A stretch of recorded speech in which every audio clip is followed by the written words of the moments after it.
Bueno, buenas noches a todos. Estamos comenzando la cuarta clase de gestión bancaria y mercado financiero referida a legajos de crédito. Quiero que me digan si están viendo allí la primera filmina de la presentación. ¿Se ve bien? Sí, perfecto.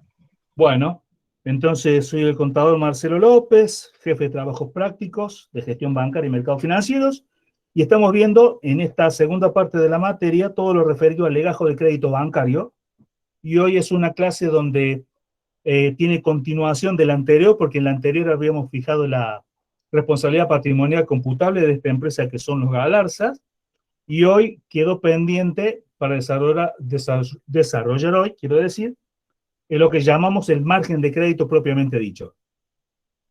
Como siempre aclaramos que esto es una presentación y no reemplaza la bibliografía que está disponible en el aula virtual.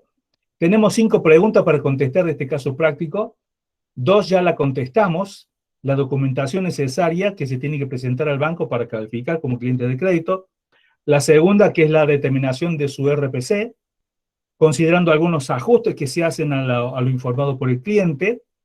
La tercera la vamos a empezar a ver esta noche, cuáles son las necesidades financieras de Galarza Hermanos. Cuarta pregunta, si tiene margen disponible para nuevas financiaciones. Y la última, ¿qué propuesta realizaría un banco para la obtención de un crédito acorde a sus necesidades?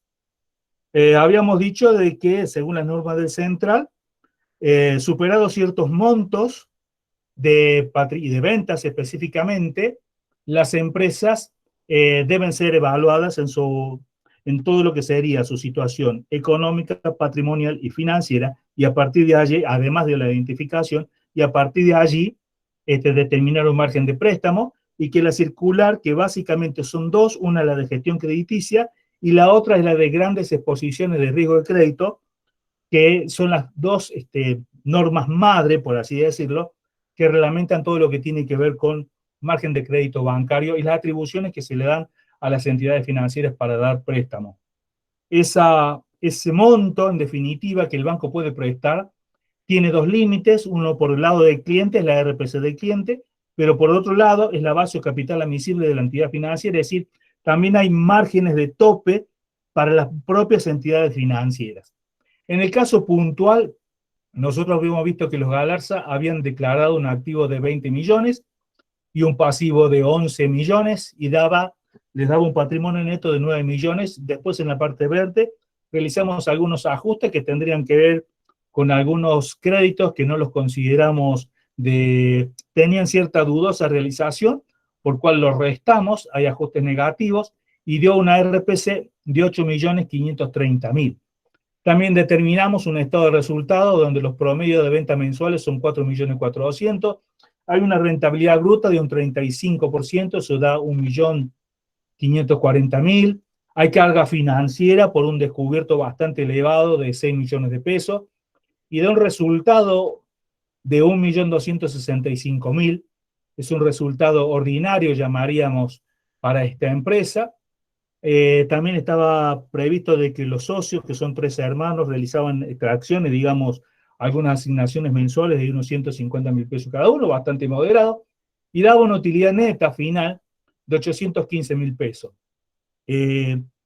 Da, de alguna manera, una rentabilidad del activo, de la utilidad neta sobre el activo afectado, un 4%, y una rentabilidad del patrimonio neto, utilidad sobre el patrimonio neto afectado, del 9%, la verdad que bastante exigua la rentabilidad. De todos modos, este número da positivo.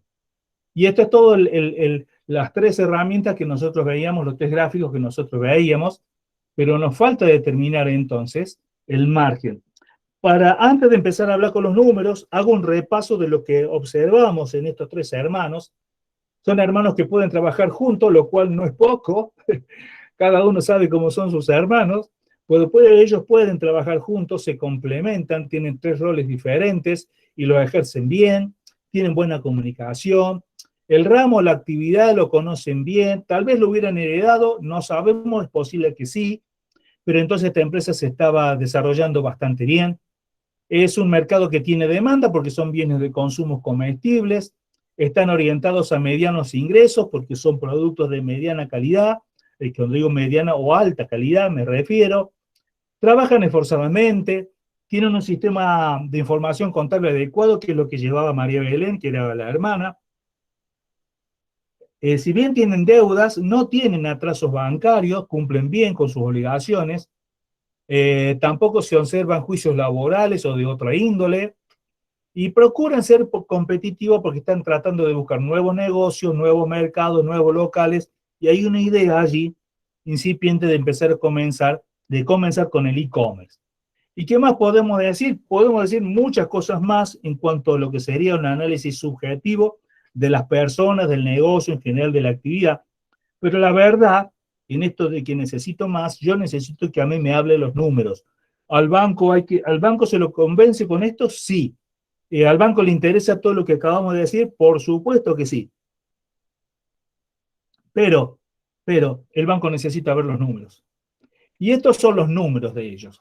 Una estructura patrimonial, disponibilidad de 5%, inversión en corto plazo 5%, créditos por venta 33%, ahí los números se me van un poco. Bienes de cambio 15%, lo considero poco. Bienes de uso es aceptable conforme a la actividad, tenían algunos rodados y algún local. Pero después tenemos proveedores bastante alto, un 36%, y lo que más está alto es las deudas bancarias, un 55%. Lo que acabamos de hacer, y yo acabo de leer, lo vamos a ver dentro de un momento, que es una de las herramientas de análisis, es realizar un análisis vertical del patrimonio.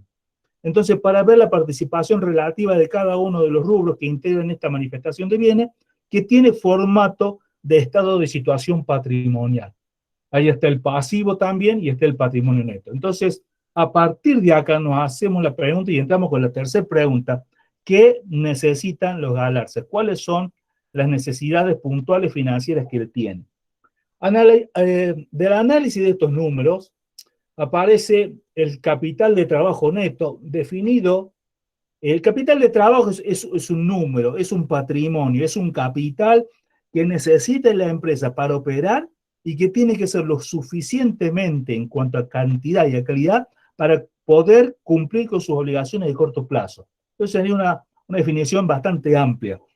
Pero netamente y numéricamente, el capital de trabajo es la diferencia entre el activo corriente y el pasivo corriente, que son los 1.000 pesos que tenemos ahí. Bastante poco. Y por otro lado, podemos hacer alguna relación entre activo corriente sobre pasivo corriente, y me está diciendo que casi todo el activo corriente apenas si le alcanza muy poquito, de 1,09, para atender las deudas de corto plazo. ¿Está? Si me pongo un poquito más duro en el análisis, porque este análisis lo pensé yo y lo hice yo, si me pongo un poquito más duro, le digo, ¿y la plata que tiene le alcanza para pagar el descubierto? Y ese es el segundo indicador, disponibilidad sobre descubierto. El cash, el efectivo, ¿cumple con el descubierto? Ni ahí. Ni ahí. Por cada peso del descubierto tiene solamente 17 centavos en disponibilidades. Bueno, sumémosle las inversiones de corto plazo, que creo que era un plazo fijo UVA, actualización UVA, sobre el descubierto, tampoco llega ni a la mitad, 0,33.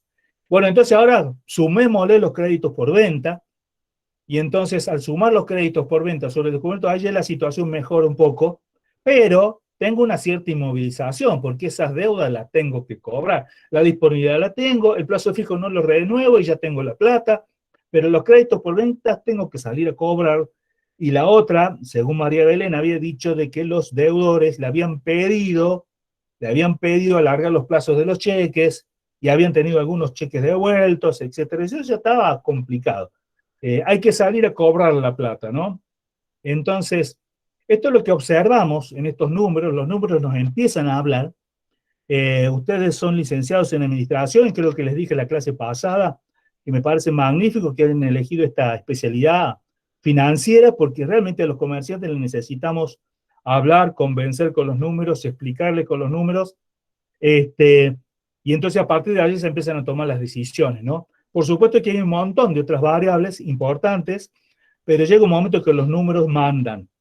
Entonces, ¿qué está pasando con este capital de trabajo? Y a priori me está diciendo que el capital de trabajo es un poco bajo. ¿Por qué creen ustedes, que este capital de trabajo no alcanza o es un poco exiguo. Si alguno se anima a dar alguna opinión, es bienvenida esa opinión. ¿Qué está pasando acá? ¿Mm? ¿Me están escuchando o los perdí? Sí, sí, perfecto, estamos. Estaba pensando en la respuesta. Un poquito bajo, capaz que el gráfico siguiente nos ayuda un poco. A ver. Nos ayuda un poco. ¿Qué está pasando acá? Porque volvemos a este estado de situación patrimonial. Miren estos circulitos que le hice allí y los colores algo me están indicando. Inversiones tengo 1000, créditos por venta 6530. Sumando eso me alcanza a cubrir el descubierto, ¿sí? Pero noten los bienes de cambio. Tengo esperen, me vuelvo. Vamos a créditos por venta. Tienen en la calle para cobrar 6 millones y medio. Tienen en la calle para cobrar 6 millones y medio. Pero han compensado esa lentitud en la cobranza o esos créditos por venta con el descubierto, es decir, el descubierto de alguna manera lo salvó, pero cuando digo salvo lo pongo entre comillas, porque sabemos que los descubiertos es un salvavidas de plomo. Entonces miren, allí tenemos un problema serio. Cobranzas para abajo y deudas para arriba. Tenemos un problema financiero complicado ahí, ¿eh? Hay cobranzas para abajo y deudas para arriba. Me hace acordar una canción que se llama Un día Antonio se equivocó. No tengo tiempo para cantarle esa canción ahora, pero tal vez en algún momento se las cante. Y por abajo tenemos, miren, viene de cambio a 3 millones, y muy abultada las deudas con los proveedores. Es decir, no me gusta esa relación, más en tiempos de inflación. Me gustaría que hubiera más activo corriente, me gustaría que hubiera más bienes de cambio, sobre todo en tiempos de inflación. Pero acá estaría el problema. ¿Alguien me está llamando para entrar al aula o no? ¿Alguien está queriendo entrar al aula? ¿No? Bueno, entonces ahí tenemos los 4 problemas. Por un lado, lentitud en las cobranzas, se están alargando los plazos, hay cheques devueltos, un descubierto apremiante porque es de cortísimo plazo. Ustedes recordarán que el descubierto no puede durar más de 30 días. Un bajo nivel de los bienes de cambio, más cuando tenés tanta inflación. Entonces, su capital de trabajo está un tanto inmovilizado. No porque sean bienes del activo fijo, porque por definición los bienes del activo fijo, los bienes de uso, ese es el capital inmovilizado. Pero yendo más fino a un concepto financiero, no son cash. Esto no es cash. La plata es muy poca disponibilidad tiene. Entonces, desde ese punto de vista, sí, el capital de trabajo está un tanto o bastante inmovilizado y en riesgosa relación con su deuda de corto plazo en cuanto a la composición y la cantidad. No me gustan dos cosas. No me gusta la composición, el descubierto, no me gusta. Y por otro lado, menos me gusta la cantidad. ¿Se entiende? Ahí está básicamente los problemas de estos queridos hermanos. Espérenme un segundito que tengo que configurar acá. Ahí vamos. Bueno, ahora, veíamos también el estado de resultado, la otra herramienta para analizar, y cuál sería mínimo la solución de esta gente. Esta gente necesita un préstamo, sí, pero la verdad que no necesita un préstamo si tomara decisiones en otra dirección o si cambiara un poco la dirección que está llevando. La verdad que el préstamo en este caso no sería la solución, pero la solución real de fondo, ¿cuál es? Y bueno, tenemos que incrementar los volúmenes de venta con menos costos fijos. Tenemos que bajar el costo financiero comprometido, es decir, en vez de más deuda, tenemos que salir de las deudas. Tercero, deberían comprar más competitivamente, es decir, la primera ganancia está en la compra, se están perdiendo ventas por faltas de stock, hay un mal manejo de los inventarios allí. Y por último, deberían obviamente, reforzando los volúmenes de venta, concretar nuevos canales de comercialización. Pero ahí viene la solución de fondo para estos 13 hermanos. Otra herramienta interesante para analizar una empresa veíamos recién el estado de resultado, los números finales de ese estado de resultado, pero acá lo hemos desagregado al estado de resultado, al menos en un semestre allí, al menos en un semestre, los últimos 6 meses, donde eh, es bueno realizar, digamos, tomar nuevamente la participación relativa de cada uno de los elementos que hacen al estado de resultado. Entonces, un análisis horizontal y un análisis vertical. En el primero, todas las variables son constantes, las ventas son constantes, los gastos son constantes y entonces el resultado final es constante. Pero eso nunca pasa. Y la rentabilidad es 35%, me da 4.400 y 1.540.000 del otro lado. Pero la verdad es que eso nunca pasa. Lo que pasa realmente es lo que sucede mayormente abajo, donde las ventas son variables y aún suponiendo que las demás variables permanecen constantes, noten ustedes que en febrero el resultado operativo me da negativo, da -2. ¿Qué me hace ver esto? Que a veces las empresas tienen cierta estacionalidad y esta es otra de las herramientas para analizar, donde necesitan un apoyo financiero. Y no está mal que el banco se lo dé, al contrario, está bueno que el banco se lo dé. El problema sería si todos los meses tiene resultado operativo negativo. Noten que en enero da 1, en febrero da negativo -2, en marzo mejoró 4, en abril se fueron los números arriba, vamos todavía, y al final termina con el mismo resultado. Pero entonces es interesante, es necesario, cuando uno va a analizar los de todo el resultado, realizar este tipo de análisis, que es un análisis vertical en cuanto a la composición relativa de los diferentes rubros, pero un análisis también en el tiempo, mes por mes, para ver dónde está la necesidad financiera focalizada en algún mes en particular. La otra herramienta que se usa muchísimo son las 4F, yo le llamo las 4F, es los fondos o los fondos de flujo financieros a futuro, donde uno tiene que ir desglosando banco por banco, deuda por deuda, y analizando entonces, por ejemplo, en este caso, que es un caso de ejemplo, ¿verdad? Estamos tomando al menos 2 bancos que tiene acá, y en ese banco A tiene 2 préstamos. Por lo general, los sistemas de amortización en general es el sistema francés, donde la cuota es fija y donde va variando entonces la participación relativa de la amortización del capital con el interés a lo largo del tiempo. Al principio se paga todo el interés y poquito de capital, y al final es al revés, se amortiza casi todo el capital y poco interés. Pero en definitiva, ir armando lo que se llama la deuda y el compromiso que tienen a futuro. Entonces, ese compromiso mensual me sirve por muchas razones para ir calzando los flujos de fondos financieros futuros, es decir, esto ya la empresa lo tiene adquirido, esto ya la empresa no se puede volver atrás, tiene que pagar esto, lo tiene comprometido, y en este caso me está diciendo que a un costo financiero total de 55%, más o menos, no he sido muy estricto en los números en cuanto a la matemática financiera, pero una carga financiera efectiva, costo fijo total de un 5%, sobre 6 millones, me da la suma de 275.000 pesos, mucha plata. Fíjense que está ganando muchísimo más el banco por intereses que lo que ellos están retirando personalmente. Realmente una locura. Entonces, tratando de contestar la pregunta 3, ¿cuáles son las necesidades financieras de Gutiérrez, no, de los Galarza hermanos? Gutiérrez los del año pasado, le cambié el nombre este año. Primer punto, necesidad de liquidez de corto plazo, motivado por el atraso de las cobranzas. Segundo punto, el problema es el incremento del costo por inflación. Hay que saber manejar y hay que saber convivir, administrar la inflación. No siempre se gana con la inflación, no siempre se gana. En general se pierde mucho.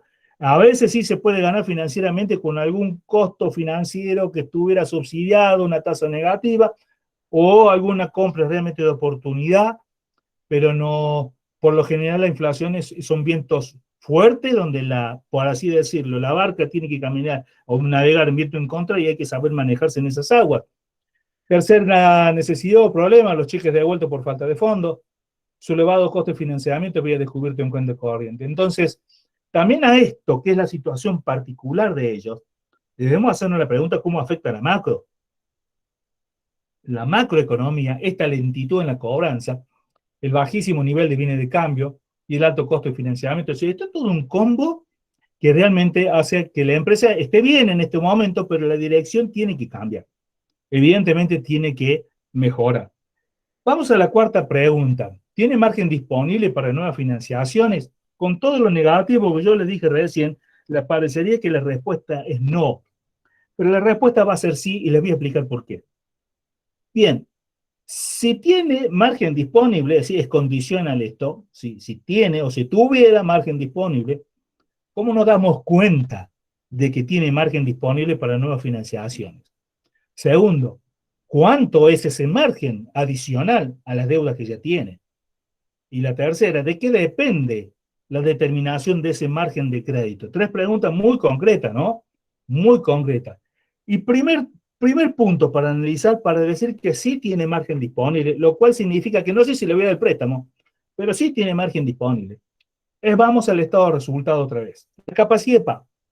Número uno, capacidad de pago. ¿Tenés plata para pagar o no tenés plata para pagar? Según el estado de resultado, y vamos a hacer el supuesto de que presentar las declaraciones juradas impositivas, digamos que estos números tienen un respaldo de información que es confiable, y entonces nos dice que tiene 815.000 pesos mensuales disponibles para nuevas financiaciones, habiendo ya pagado el costo del préstamo bancario. Así que ahí ya está neteado el préstamo bancario, está neteado todos los demás costos y está neteado también los retiros personales de los socios. Y la primera pregunta es, ¿este estado de resultado final, la utilidad neta, es positiva o es negativa?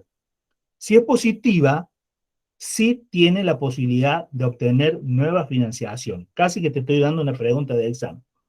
Pero si es negativa, definitivamente no podemos seguir hablando. ¿Qué haría el banco en ese caso? Puede fijar una RPC, por supuesto, y debe fijarla por norma del central a la RPC de cliente, pero la resolución sería cliente suficientemente asistido hasta tanto no mejore su situación comercial, no es favorable el otorgamiento de nuevas operaciones de crédito.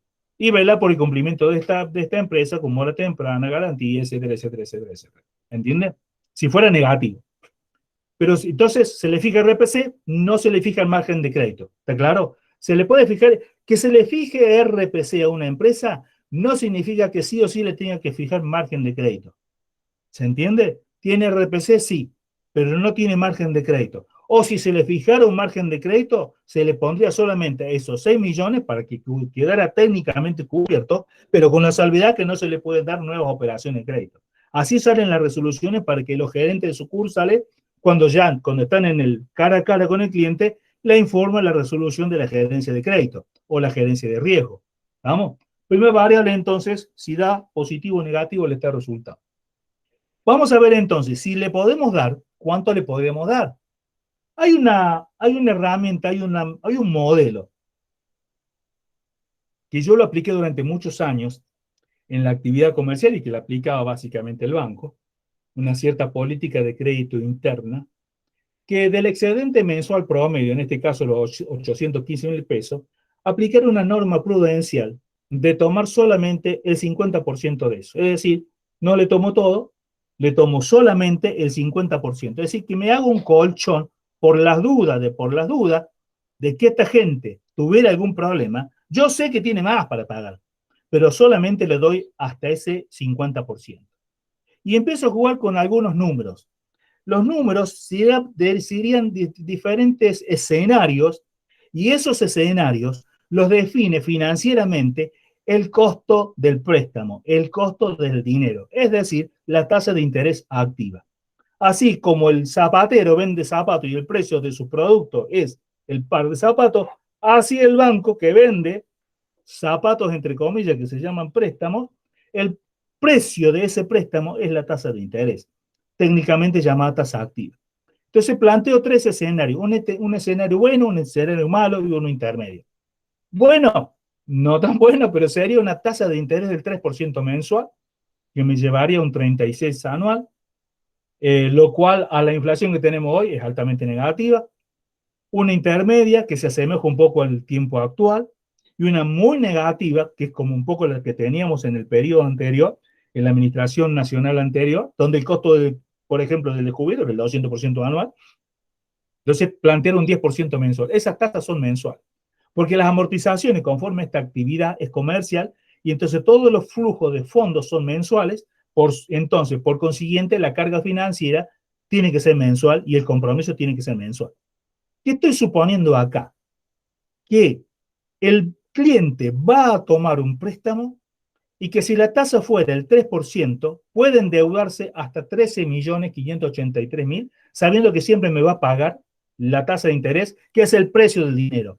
El capital se paga, o se repaga, mejor dicho, con la operatoria propia de la actividad comercial.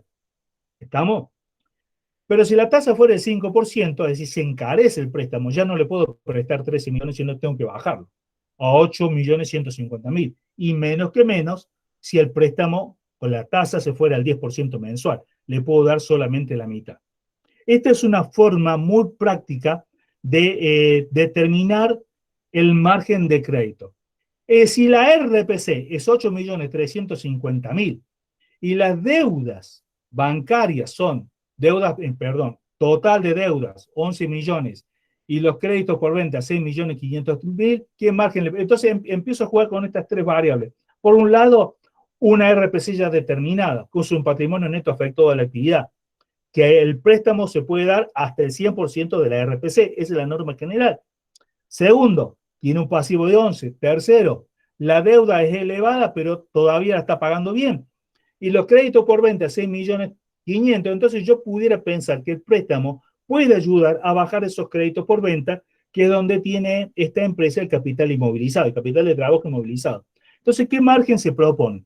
En lo siguiente, pongo como ejemplo algo bastante cerca de la realidad, que es la resolución que en general salen o se emiten de la gerencia de riesgo de crédito de los bancos. Y empiezan más o menos así. Habiendo considerado que los titulares sustentan un carácter honesto e idóneo en su profesión comercial, con buenos antecedentes crediticios, y habiendo determinado que la empresa tiene rentabilidad positiva con saldo suficiente para tener futuras financiaciones, siendo clasificado 1 en la central de deudores, se propone el siguiente margen de crédito.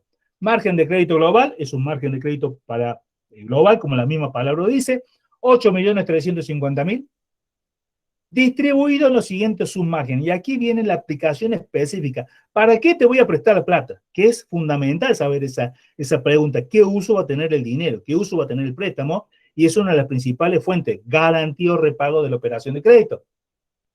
Dice acá esta resolución, 2 millones, margen para descubierto. Ya le bajé el descubierto de 6 a 2. Segundo, margen de descuento por venta, tarjeta de crédito, pues si recordarán, ellos tenían un alto porcentaje de venta de tarjeta de crédito, 3 millones. Margen para préstamo documentado, es una operación que le da cierto oxígeno para ir pagándolo en 24 meses. Y también, el primero era el margen para descuento de cheque. Y por último, el descubierto en cuenta corriente, que ahí sí le apliqué bastante la tijera, es 1.350.000. De 6 bajarlo a 1.350. Prácticamente acá hay una cierta docencia por parte del analista financiero, del analista de crédito del banco, a docencia en el sentido de, mira, esta es la operación que nosotros creemos que realmente vos la vas a poder pagar, que va a ser negocio para ustedes y va a ser negocio para nosotros, para el banco, y tenemos certeza de que no vamos a incurrir al cliente en un error. Esto de que incurrir al cliente en un error es una cuestión de todos los días básica, pero que en algunos casos ha tenido alguna connotación muy mediática y muy fea, de que cuando se dan préstamos que se saben de antemano que esos préstamos no se van a pagar. Y en la historia de Córdoba abunda en eso, y la historia nacional también abunda en eso, donde se saben que se dan préstamos o se toman préstamos que nunca se van a pagar. Bueno, por eso digo que hay que hacer docencia, y dice acá, para aplicarlo, a cancelar el descubierto en cuenta corriente, agilizar cobranzas, incrementar compras de bienes de cambio, recuperando disponibilidad, bajando deudores por venta. En cada operación, también dice esta resolución, se deberá considerar la tasa de interés activa para préstamos, los indicadores para clasificación de deudores de manera positiva, con plazo entre 12 a 24 meses. Siempre los préstamos de capital de trabajo son de corto plazo, en correspondencia con la generación genuina de flujo comercial, sin perjuicio de una nueva evaluación, porque pudiera ser que pasado el tiempo la cosa desmejore. Entonces, a veces las carpetas de crédito se actualizan, pero muchas veces cuando se pide una operación nueva, le vuelven a pedir algunas posiciones de IVA o algunos datos para actualizar la carpeta y actualizar los últimos movimientos.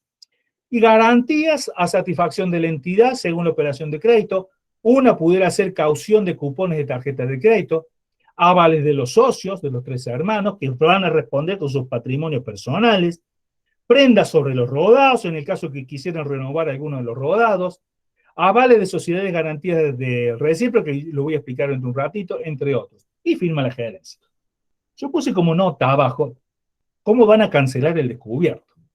¿Cómo van a cancelar el descubierto? La idea sería así, 2.000, 2.000 más 1.000. Con los 3.000 de tarjeta de crédito, incremento el bien de cambio. Es decir, si damos estas operaciones, básicamente estamos bajando muchísimo el descubierto porque estamos canalizando otras operaciones de crédito con diferente plazo y con diferente costo, porque el descubierto en cuenta corriente tiene un costo mucho más elevado que estas otras operaciones. A mejor garantía, menor tasa. Es decir, estamos haciendo docencia para que estos jóvenes empresarios se vayan reacomodando y puedan ir saliendo de ese cierto ahogo financiero que tienen. A modo teórico, pero esto es un tema que ustedes tienen que manejarlo bien, la pregunta es de qué depende el margen de crédito. Con todo lo que hemos visto hasta ahora, ¿de qué depende el margen de crédito que hemos fijado en esta empresa? En primer lugar, de la RPC, porque es un tope. Es hasta el 100% de la RPC o un monto complementario hasta el 200%, pero debe contar con la aprobación del directorio de la entidad que lo otorga. También depende el margen de la estructura de deuda, es decir, qué deudas tiene la empresa, qué compromiso tiene, y entonces en función de eso hacerse la pregunta, está bien, me estás pidiendo plata, pero yo quiero saber cuánto estás debiendo vos hoy al resto del mundo. Entonces, según la deuda que tenga, le doy o no le doy. Tercero, de la capacidad de pago para nuevas financiaciones, lo que veíamos recién, un monto disponible para nuevas financiaciones, un flujo de fondo futuro, financiero futuro, que me garantice de que esta gente va a pagar lo que ya tiene adquirido o comprometido y lo nuevo que nosotros le daremos como préstamo. Cuarto, por los indicadores y clasificación de deudores del Banco Central, de la tasa activa a pagar a más tasa, menos margen, a menos tasa, más margen, con o sin ajustes. Entenderán que yo puse ajuste ahí en rojo porque tengo una posición tomada. No es la posición de la cátedra porque en ese caso dejamos abierta la opinión. No hemos tomado una opinión como cátedra. Es la opinión personal del contador López, de este viejito que trabajó tantos años en el banco y de ver tantos problemas con los préstamos que se actualizaban. La famosa 1050 la viví personalmente con los créditos que habíamos dado en aquella época. Y cuando salieron los préstamos Hubo, yo fui en el año 2017, hice una presentación específica de lo que iba a suceder. En el 2017 lo dije, y bueno, y sucedió. Los préstamos de actualización de capital en nuestro país son un problema muy serio. También va a depender de la política de crédito del Banco Central y de la entidad bancaria en particular.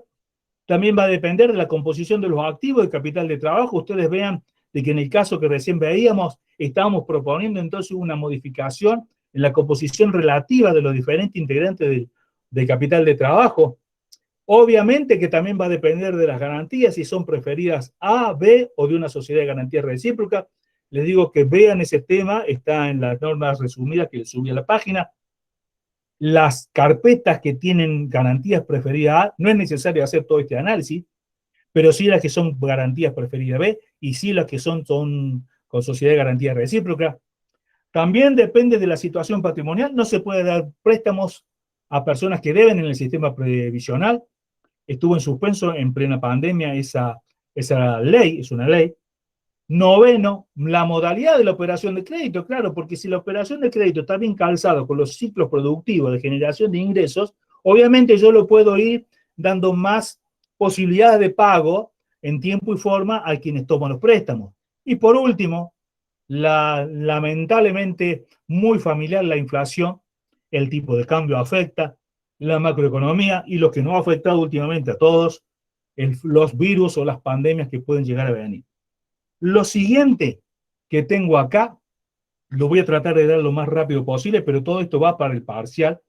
Es una presentación del contador Alfonso Persio que nos hizo en el año 2016. Participó en una capacitación muy buena con todos los gerentes del Banco Central que vinieron a Córdoba. Participamos, bueno, la universidad participó y los principales jefes gerentes de los bancos de Córdoba Capital.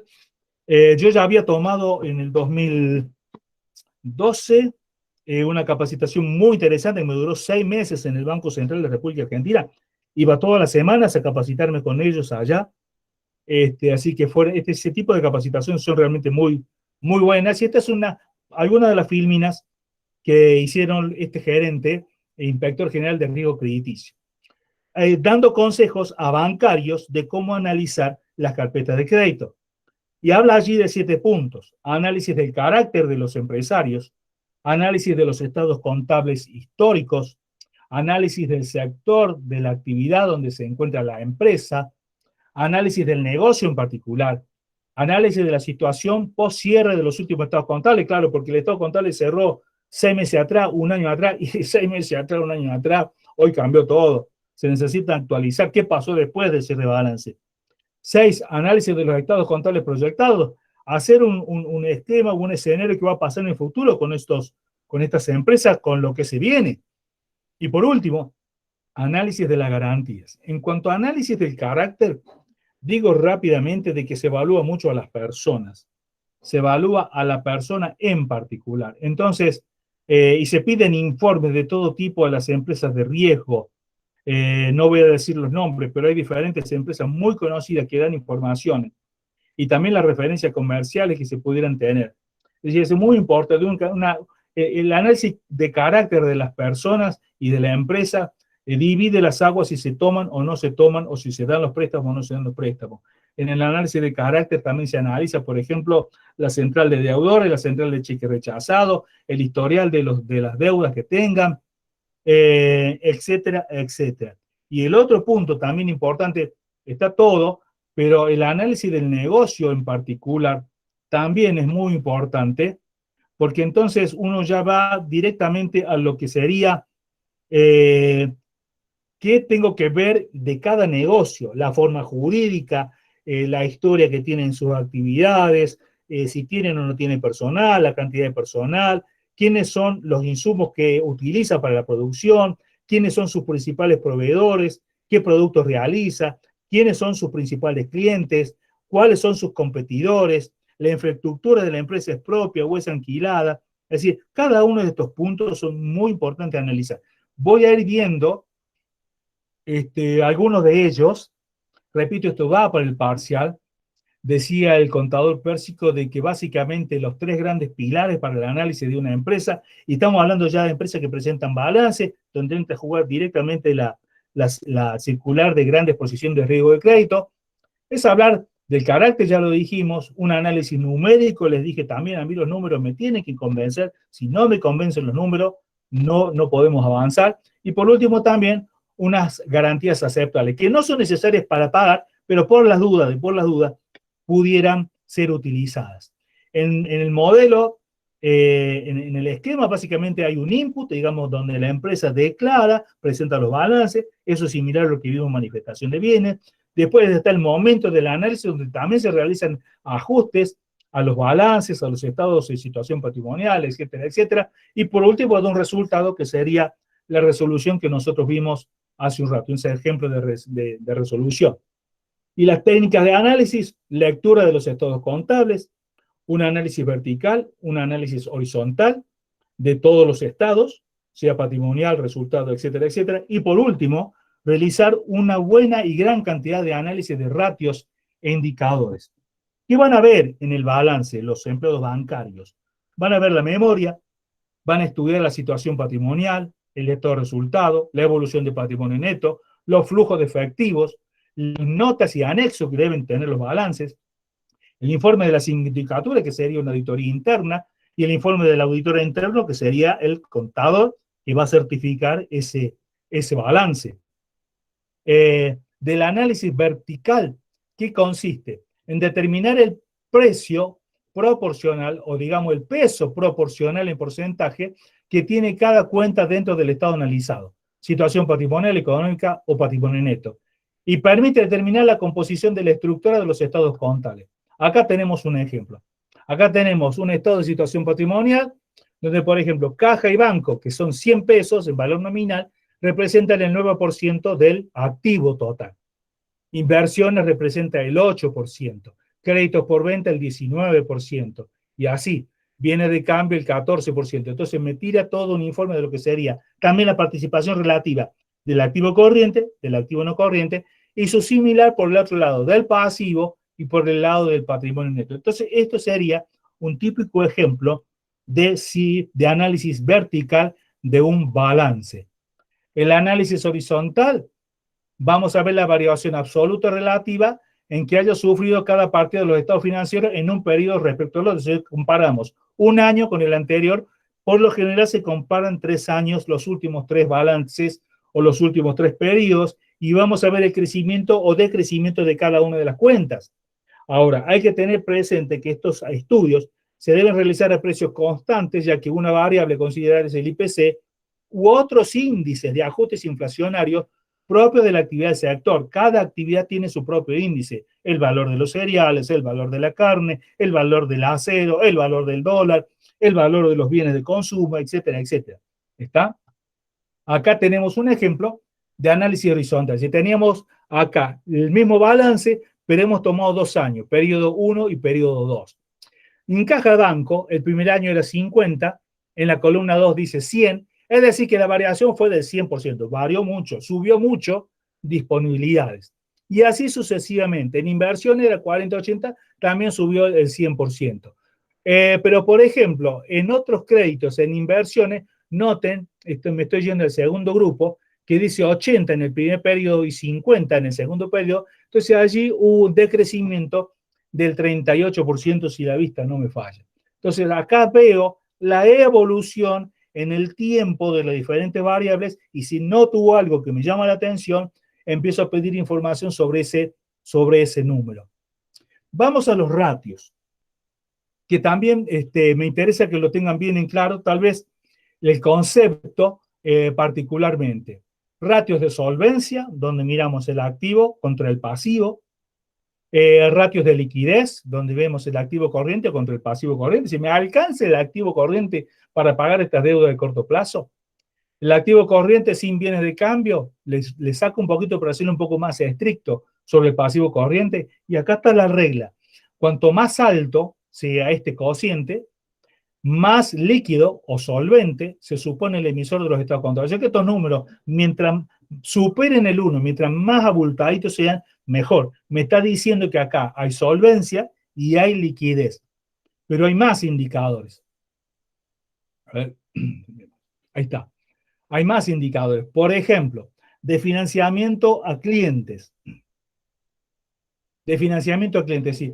Tomo deudores por venta sobre las ventas y lo multiplico por 365. O la antigüedad de los inventarios. Tomo bienes de cambio sobre el costo de venta por 365. Financiamiento de proveedores, las deudas comerciales que tiene la empresa sobre el costo de venta por 365. Esto me da un número que es en días, que en definitiva sería la cantidad de tiempo necesario que la empresa necesita para cumplir con sus deudas en relación con las ventas que tiene o en relación con los costos de venta que tiene. Entonces, acá se puede determinar la extensión o la duration de los ciclos operativos y de caja. Vamos a la siguiente. Análisis de ratio indicadores de inmovilización, que un poco lo vimos recién. Aunque acá está hablando más que todo del activo no corriente sobre el activo total. Es decir, ¿qué participación tiene los bienes de uso o el activo no corriente sobre el activo total? O de financiamiento de la inversión inmovilizada. Es decir, ¿lo puedo financiar con el patrimonio neto? Es decir, el activo no corriente, o mejor dicho, el patrimonio neto me alcanza para la inversión que tengo en activos no corrientes. O si no, le sumo también al patrimonio neto las deudas no corrientes, es decir, las deudas de largo plazo contra los activos no corrientes. Entonces, acá, ¿cuál es la regla? La idea es lograr financiar los activos inmovilizados, entiéndase en términos generales, los bienes de uso, con recursos no corrientes, propios o ajenos. A veces sí conviene endeudarse, porque la financiación es de largo plazo, se puede lograr algún préstamo de inversión con una buena tasa, y entonces no conviene utilizar capital propio, y sí conviene utilizar un préstamo de largo plazo para inversión, y entonces voy renovando el stock, o mejor dicho, los bienes del activo no corriente. Otro ratio de rentabilidad. Acá me voy al estado de resultado. tomo el resultado operativo sobre el patrimonio neto o venta, o el resultado ordinario sobre... Todo me va a dar una rentabilidad, y el resultado final sobre el patrimonio neto o venta. Y de eficiencia, es decir, las ventas sobre el activo total, es decir, la inversión que tengo aplicada en los activos, ¿qué cantidad de venta me está generando? Es decir, acá también, mientras más alto sea, mejor. Es decir, porque lo ideal, la eficiencia sería que puedo lograr la mayor beneficio o ingreso con el menor capital posible. Entonces, a menor capital posible y mayores ventas, la eficiencia es mayor. Vamos terminando, creo, de endeudamiento, va tomando pasivo total contra patrimonio neto. De repago de deuda me tira también un ratio en días, es decir, cuánto tiempo tardo con ese resultado operativo para pagar ese pasivo, o también las deudas financieras, cuánto tiempo tardo para pagar las deudas financieras con ese resultado operativo.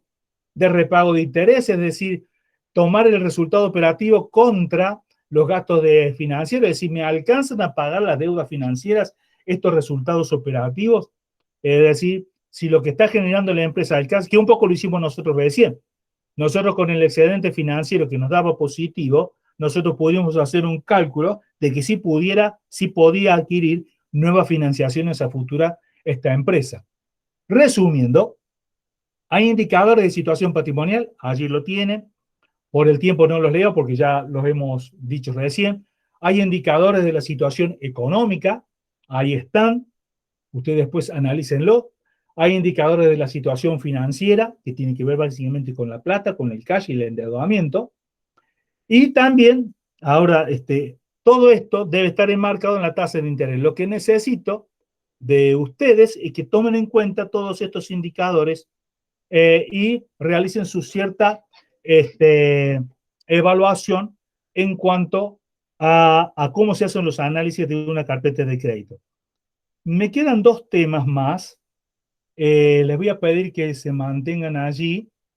Me quedan dos temas más, porque estamos tratando ahora de responder la última pregunta. Lo de recién era un poco de política monetaria, que lo paso. Pero la pregunta sería, digamos, ¿qué propuesta le podemos hacer a un banco? O al revés, ¿cuál es la propuesta que pueden hacer los bancos a esta empresa? Y el año pasado hice una pequeña evaluación de qué bancos operan en Córdoba, en general en la provincia.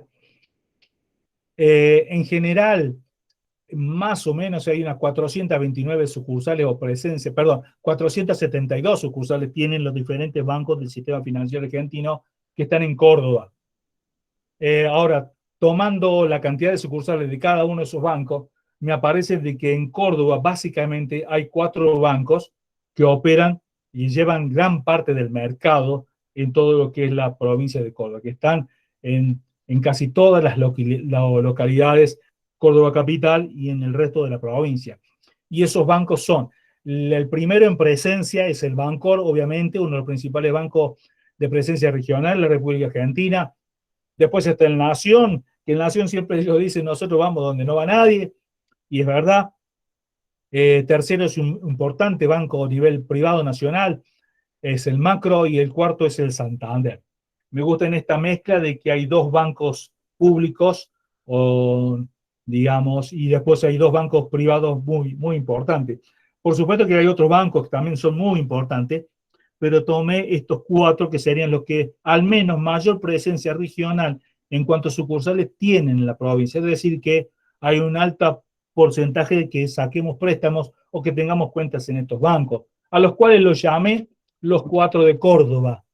Los 4 de Córdoba. Allí hay también en esta pequeños datos, y no son estadísticos, es toda información basada en lo que da el Banco Central, pero entonces tomo la participación relativa, ranking de bancos en Córdoba, la participación del Bancor es el 22%, del Nación el 47%, el Macro el 20% y Santander el 10%, me dan estos números en general, ¿no es cierto? También la participación en cuanto a cajeros automáticos, etcétera, etcétera. O sea, también muestra esto de que hay una concentración física regional, aunque todavía no estamos considerando de manera plena, al menos en esta clase no lo estoy haciendo, la digitalización de la banca, es decir, cómo está penetrando la banca digital, las fintech, y todo lo que serían los nuevos bancos comerciales que son netamente digitales, ¿no? Hay bancos que están teniendo mucha presencia también desde lo digital. Las filminas que siguen, y las voy a ir pasando rápidamente, es una visita que hice a las diferentes páginas de los bancos, de estos 4 de Córdoba. Estamos tocando acá el Bancor, donde uno puede ver en esas páginas de internet la oferta que hay. Ustedes van a ver que hay ofertas para las MIPYME, hay ofertas para tiempo de pandemia, hay ofertas para comprar rodados, hay convenios que triangulan las empresas bancarias con las empresas que producen automóviles y entonces hacen un cierto ensamble allí financiero para lograr un mejor precio del vehículo y una buena tasa. Eso lo ofrecen casi todos los bancos. Acá está el Santander con buenas tasas, el Macro, el Nación. Paso rápidamente y es un poco la invitación para que ustedes después la lean y para que ustedes también vean y comparen a la hora de asesorar a un cliente sobre qué sería lo más conveniente para sacar el préstamo, y hay una muy buena oferta de los diferentes bancos, sean públicos o privados.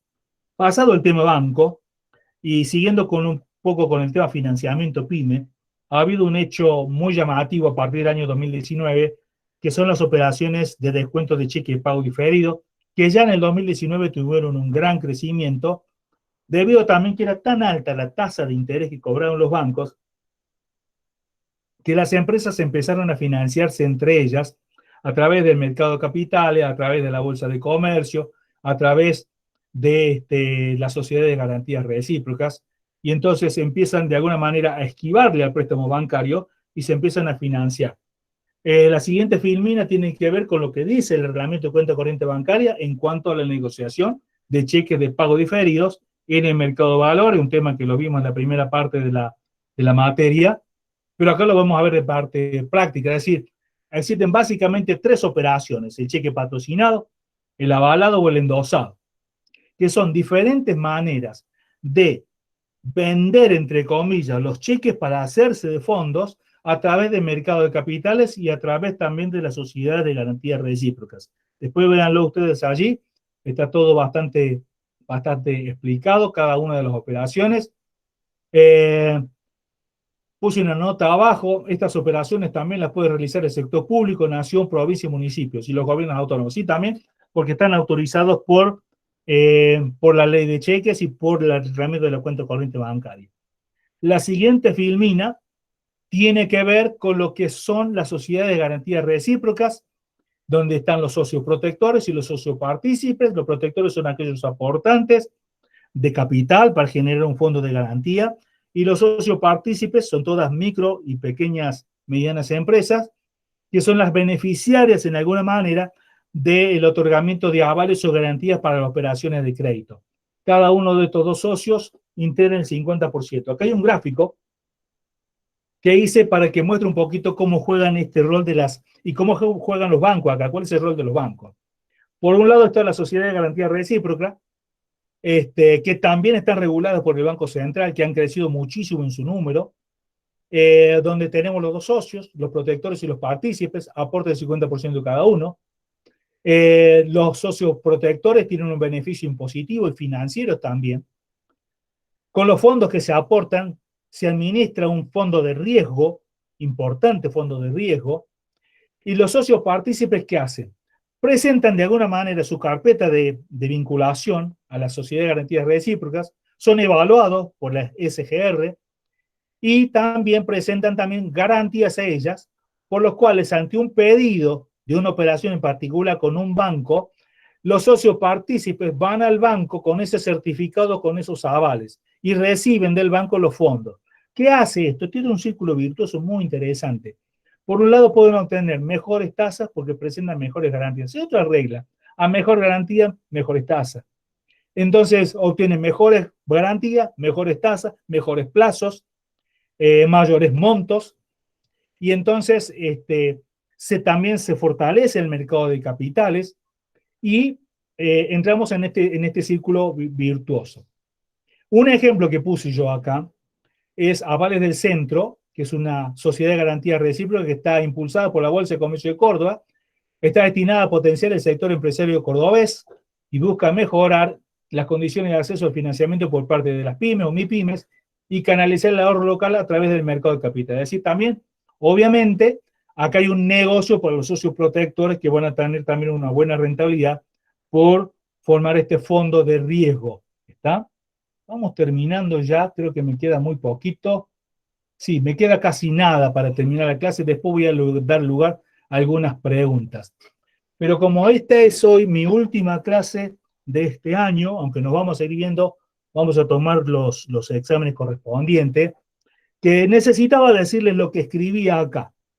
Escribí acá lo siguiente, que estuvimos lejos, ahora te hablo a vos individualmente como alumno, ya me salí del protocolo de la clase formal, pero quiero decirte que estuvimos lejos físicamente, pero cercanos en la comunicación y la educación. La vida nos presenta un desafío particular.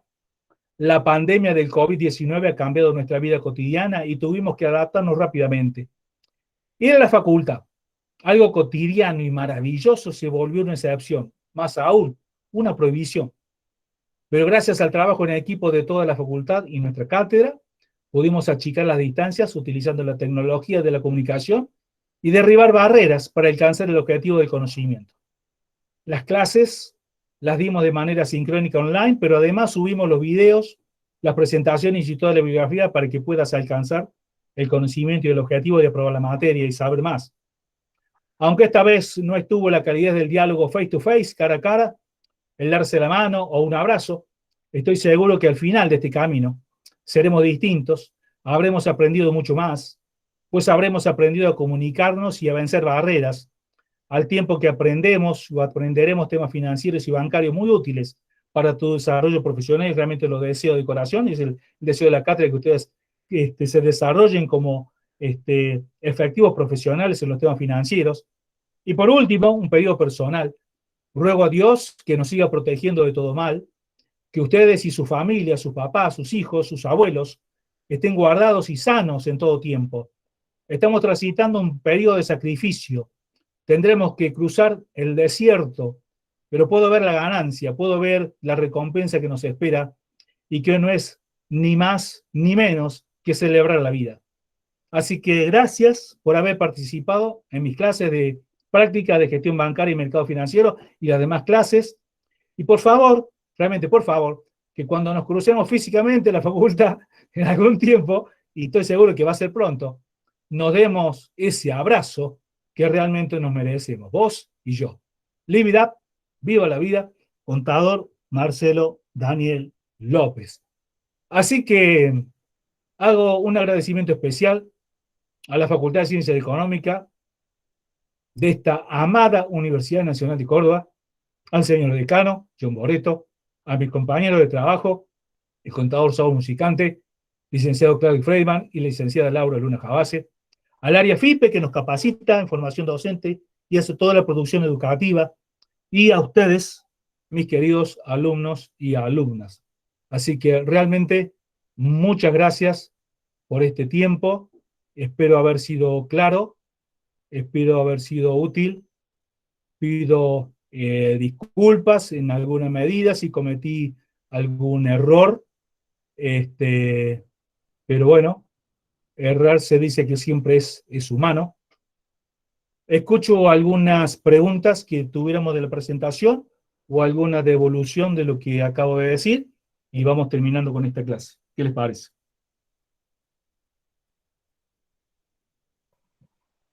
Profe, yo solo quiero agradecerle. eh, Muy lindas las clases, sumamente interesante, y más tener la posibilidad de que alguien desde su experiencia nos cuente. Eh, y bueno, sí, obviamente que la facultad tiene sus cosas, porque es más lindo, pero bueno, por lo menos podemos estar a través de la virtualidad. Solo Sí. palabras de agradecimiento, profe. Gracias. Bueno, muchas gracias, María Marcelo. Lo que se viene a futuro de algunas reuniones que nos convocó el decano es que vamos a tratar de tomar lo mejor de la virtualidad con lo mejor de la presencialidad. Entonces creo que se viene un híbrido a futuro. y habrá que armarlo y habrá que desarrollarlo y que sea con todo el consenso de todos los actores que tiene la facultad, ¿no? Creo que tendremos eso futuro. Muy bien. ¿Alguien más? Bueno, muchas gracias entonces. Ahí tienen todo el material para estudiar para el miércoles que viene, que es el parcial. Y cualquier consulta me la ponen allí en el foro de consulta y trato de responderlo a la brevedad. ¿Les parece? Profe, Sí. yo también, muchas gracias por todo lo que nos dijo y es un excelente profe, se entendieron bien todas las clases. Bueno, muchas gracias. Muchas gracias. Sí, profe, yo me uno a lo de mis compañeras. La verdad que me hizo como querer más la materia. Yo pensaba que no quería dedicarme a la parte de bancos y financiera y la verdad que sí, me dio curiosidad. Tú sabes que creo, Claudia, y le digo al resto, que con esto de los bancos virtuales, con lo de los bancos digitales, estaba leyendo un artículo de un banco, no voy a decir el nombre, pero es un banco digital muy importante. Está creciendo muchísimo. Y uno de los puntos fuertes competitivos de esta nueva entidad bancaria son los 9.000 asesores financieros que tiene. 9.000. Yo lo relaciono con el Banco de Córdoba. El Banco de Córdoba, por ejemplo, debe tener 2.500 empleados. Éramos como 6.000 en mi época o más. Bajó a 2.000 y pico. Entonces, yo realmente pienso, que nos ha pasado incluso en la cátedra de algunos de los alumnos que nos piden alguna certificación. Profe, le pido que me haga un certificado de que yo cursé la materia porque lo voy a presentar.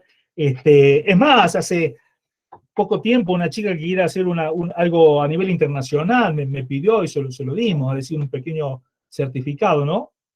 Entonces creo que puede haber oportunidades de trabajo pensando en esto. Y yo dije 9.000 empleados, 9.000 asesores financieros, y digo, prácticamente se cambió el concepto de sucursal, es decir, cada empleado es una sucursal, viva donde viva, donde esté tiene trabajo. Fíjate vos qué cosa linda también, que no, conseguir uno, me tengo que ir a La Rioja, no sé, perdón a la gente de La Rioja, pero vamos, o me tengo que ir a Córdoba, pero por ahí que podés conseguir trabajo en esta nueva forma que todo va a cambiar, muchas cosas van a cambiar, y hay oportunidades en el cambio.